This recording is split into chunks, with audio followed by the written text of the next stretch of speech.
Le Sahib al-Ibriz, c'est-à-dire l'auteur de l'Ibriz, c'est Ahmad ibn Mubarak al-Lamti, radiyallahu ta'ala anhu, avait posé la question, avait interrogé son maître, Cheikh Abdul Aziz al-Dabbagh, à ce sujet. Au sujet donc de la question qui faisait sujet de divergence entre deux grands commentateurs du Mukhtasar de l'imam Khalil ibn Ishaq rahimahullah. En l'occurrence, Cheikh Al-Hattab, comme nous l'avions vu lors de la séance précédente, et Cheikh Al-Mawaq. Nous avions parlé de ces deux personnages de manière brève, mais on en a parlé quand même de ces deux-là qui étaient des très grands savants de leur époque, et donc du 9e siècle, du 10e siècle, 9-10e siècle. Voilà, après l'Hégire. Et donc les années 1400, ils ont vécu tous les deux, les années 1400. Je sais. Voilà, dans le calendrier grégorien. Donc, eux, leur divergence consistait à une question. C'est-à-dire que celui qui entre dans des hammams, dans des jacuzzi ou des piscines, dans les plages, etc. Voilà. Donc, celui qui entre dans les hammams, donc dans les bains publics,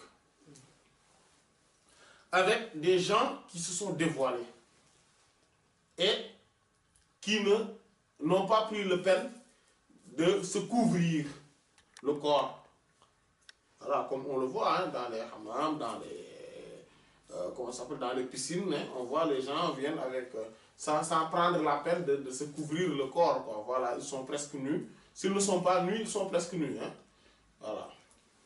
Donc leur partie intime est dehors. Qu'Allah nous préserve. Qu'Allah nous préserve. Et Cheikh Al-Hattab, rahimahullah, dit qu'il est illicite d'entrer dans ce lieu. Dans ces lieux, il est illicite d'y entrer. Et le tayammum, c'est-à-dire les ablutions secs, vont lui être imposées. Donc, c'est ce qui va être obligatoire en lui s'il n'a pas d'eau ou bien s'il a de l'eau mais que cette eau est froide et qu'il a peur de cette eau froide. C'est-à-dire qu'il a peur de tomber malade à cause du fait qu'il va attraper froid et, ou bien que sa maladie augmente, etc.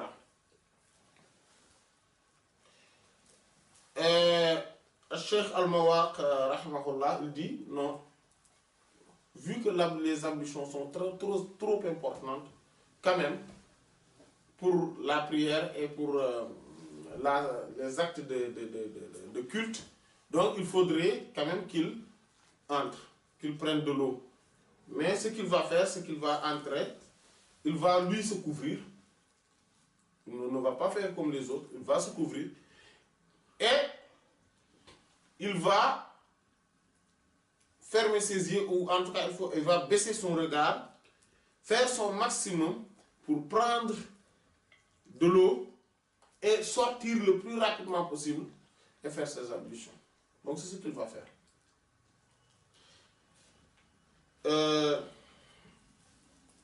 Ce que Cheikh Abdel Dabbagh radiyallahu ta'ala anhu a répondu, parce que quelle était la parole la plus juste entre ces deux paroles de Cheikh Al-Hattab ou de Cheikh Al-Mawaq? Quelle était la parole la plus juste? Cheikh Abdel Dabbagh radiyallahu ta'ala anhu dit que les propos de Cheikh Al-Hattab sont plus à même d'être reçus, sont plus recevables, sont plus justes. La vérité, la justice est avec Cheikh Al-Hattab, rahimahullah. Il dit parce que Cheikh Al-Mawaq, rahimahullah, ce qu'il a dit, on voit que nettement, on voit que c'est la chose la plus proche des raisons, des esprits. Mais au-delà de cela, il y a une spiritualité profonde, comme nous l'avions dit lors de la séance précédente. Cheikh Al-Hattab, rahimahullah, il a pris en considération une chose que Cheikh Al-Mawaq, rahimahullah, n'a pas prise en considération. Cheikh Al-Mawaq, rahimahullah, dit que, voilà, vous voyez l'importance des ablutions. qui sont une condition sine qua non pour la validité de la prière et donc pour son acceptation et son exaucement. Étant donné cela, et qu'il a la possibilité d'avoir de l'eau, sinon il va faire les ablutions, secs, le tayammum. Donc qu'est-ce qu'il doit faire? Il doit faire le tout pour quoi? Pour prendre de l'eau. Maintenant il va éviter le péché, c'est-à-dire il ne veut pas, il va se couvrir, il va fermer ses yeux, il va faire le tout, son maximum pour fuir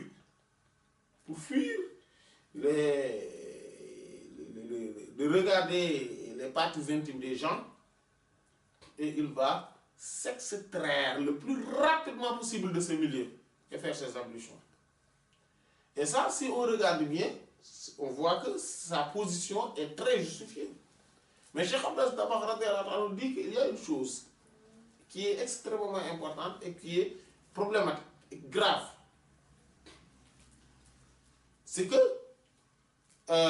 dans ce milieu et dans ces conditions, il y a des conduits où passent les ténèbres venant de la guerre de Jahannam et qui vont être conduits jusqu'à la personne et qui vont le tirer vers Jahannam, causé par la désobéissance et le fait d'être fréquent, de fréquenter ce milieu de désobéissance. Donc c'est ce qui fait que, donc nous avions dit donc en parlant de cela, que, voyez-vous, lui, Cheikh Al-Mawaq, rahimahullah, préserve quoi? Les ablutions et la prière. Mais les propos de Cheikh Al-Hattab est explicité, éclairci par Cheikh Abbas Dabakh, radiyallahu ta'ala, selon cet avis, on préserve la foi. Et préserver la foi, c'est-à-dire la foi qui est le fondement, qui est la racine, la prière n'est qu'une branche de la foi. Mais la foi elle-même est la racine même. Donc si la racine est mise en cause, les branches n'ont plus de raison d'être sauvées. Et c'est ce qu'il dit. Donc il peut faire la prière avec le tayammum parce qu'il y a une comment ça s'appelle? Une alternative. On n'a pas, on ne lui demande pas de ne pas prier, non. Fais la prière. Avec l'alternative de si on n'a pas de l'eau, si tu n'as pas d'eau, tu dois faire recourir aux ablutions secs. Donc c'est ce qu'il a, c'est ce qu'il nous dit. Et il dit ce que l'on vient de dire. Voilà, ahada, il n'existe personne. Arafa qui connaît mieux bizalika à cette chose-là qu'on vient de dire, min malaikatillah, que les anges d'Allah Ta'ala exalté soit-il. C'est-à-dire, les créatures qui connaissent mieux cette réalité, ce sont les anges. Il dit, s'ils se regroupent, qawmun, des gens, un groupe, si un groupe se regroupe, tahta saqfin, sous un toit, ou une toiture, ou un plafond, donc sous un toit, bi hamamin, toit donc d'un hammam, d'un jacuzzi, hein, d'un bain public, ou des piscines, etc. Masalan, par exemple, à la ma'siyatin, étant dans la désobéissance, et qu'apparaissent manifestement al-ma'siya, la désobéissance, min jami'ihim, de la part de leur totalité, de leur ensemble, de tous, amma zalam, les ténèbres, les obscurités vont englober cet endroit. Donc cet endroit sera englobé par les ténèbres. Voilà. Donc la conséquence, si cet endroit est englobé par les ténèbres, il dit fa tanfarru, et donc fuira très rapidement, par conséquence, al-malaïka, les anges, anhum, de ces gens-là. Donc, quand ils sont sous un toit, ou ils font une désobéissance, des actes de désobéissance, ce milieu sera englobé par ces ténèbres-là dont on est en train de parler, qui arriveront à cause des désobéissances. Et que ces ténèbres donc vont englober le milieu, le lieu, et aussitôt, les anges, ils ne peuvent pas résister à cela, ils ne peuvent pas continuer à assister à cette assemblée-là, vu qu'il y a des ténèbres et que les anges sont des êtres lumineux. Donc, ils sont des êtres donc, célestes lumineux, ils ne vont pas résister dans ces conditions-là. C'est pour ça que les anges ne peuvent pas résister dans ces conditions. Il y a un autre moment où les anges ne peuvent pas résister, d'autres conditions. C'est quoi? C'est quand il y a une mauvaise odeur. Quelque part où il y a une mauvaise odeur, les anges fuient ce lieu-là. Donc ce sont ces deux lieux-là. C'est pour cela que le prophète sallallahu alayhi wa sallam disait dans le hadith qui est dans les deux sahih, il dit man akala thawma fala yaqrabanna masajidana. Ou man akala thawma wal basar fala yaqrabanna masajidana. Fa innal malaikata tata'adha mimma tata'adha minhu al-insan. Celui qui consomme al-thawm, c'est de l'ail. De l'ail, c'est-à-dire de l'ail donc non cuisiné, pas de l'ail cuisiné. Et des oignons, c'est-à-dire les oignons non cuisinés, il dit qu'ils ne s'approchent pas de nos mosquées. C'est pour cela, quand quelqu'un mange cela et qu'il n'arrive pas à l'enlever, il n'a pas trouvé donc de cure-dent, de brosse à dents, etc. pour l'enlever, c'est une excuse pour ne pas aller à la mosquée. Donc, aussi, c'est pareil pour quelqu'un qui a des habits sales, etc., avec une odeur sur les habits, etc. Voilà. S'il ne peut pas changer, il a une excuse pour ne pas aller à la mosquée. Donc il dit qu'il ne s'approche pas de nos mosquées. Et le prophète sallallahu alayhi wa sallam dit parce que les anges trouvent ou subissent de la nuisance de ce dont les êtres humains subissent. Donc c'est de cette même ordre. Voilà. Donc voilà, donc les anges fuient cela. C'est pour cela que souvent quand il y a une mauvaise odeur quelque part, les anges vont fuir. C'est pour cela que d'ailleurs Cheikh Abdas Dabakh a parlé de cela aussi dans Al-Ibriz. Il dit que il y a des saints qui étaient dans une ville, ou en tout cas dans une localité, et aussitôt on les a vus commencer à fuir pour sortir de la ville, de la cité. Et on questionna à Cheikh Abdas Dabakh de la raison de cela. Ils disent que parce que ces saints voyaient les anges. Et comme il y avait une fumée dans la cité, et cette fumée était de très mauvaise odeur, les anges fuyaient pour sortir. Et comme les anges fuyaient, ces saints vont les suivre. Ils les ont suivis. Voilà. Donc c'est pour ça, dans ces conditions maintenant, revenons ici, les anges, donc sous cette condition-là, vont fuir. Ils ne peuvent pas rester dans ce milieu ténébreux. Et il dit, dès qu'ils fuient, dès que les anges fuient, Shaitan vient. Amen. Bien évidemment, lui, il ne va pas laisser cette occasion partir. Donc il va venir avec son armée. Donc ils vont venir pour assister à la scène. Et ils vont peuplez cet endroit. Vous peuplez l'endroit en question. Fatasiru et finira anwaru, les lumières imanihim de leur foi. Donc ces gens qui sont là, les lumières de leur foi, en ce moment-là, comme des lampes. Donc c'est des lampes à pétrole. Des lampes, voilà. Comme ces lampes-là. Ou on peut dire une bougie. Ja'atha, dont est venu, survenu sur lui, sur elle, donc les fois.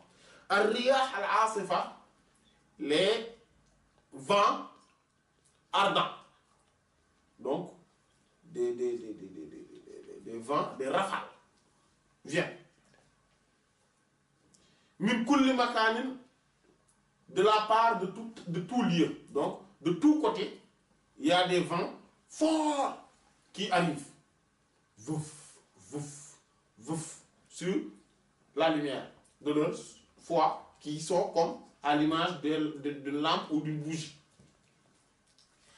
Il dit, Fatara, et tu verras, Nouraha, la lumière, c'est-à-dire que la lumière de leur foi, Marratan, tantôt, Yazhabu, allez, il a hadil djiha, vers ce côté-là, Wa Marratan, et tantôt, il a hadil djiha, vers ce côté-là.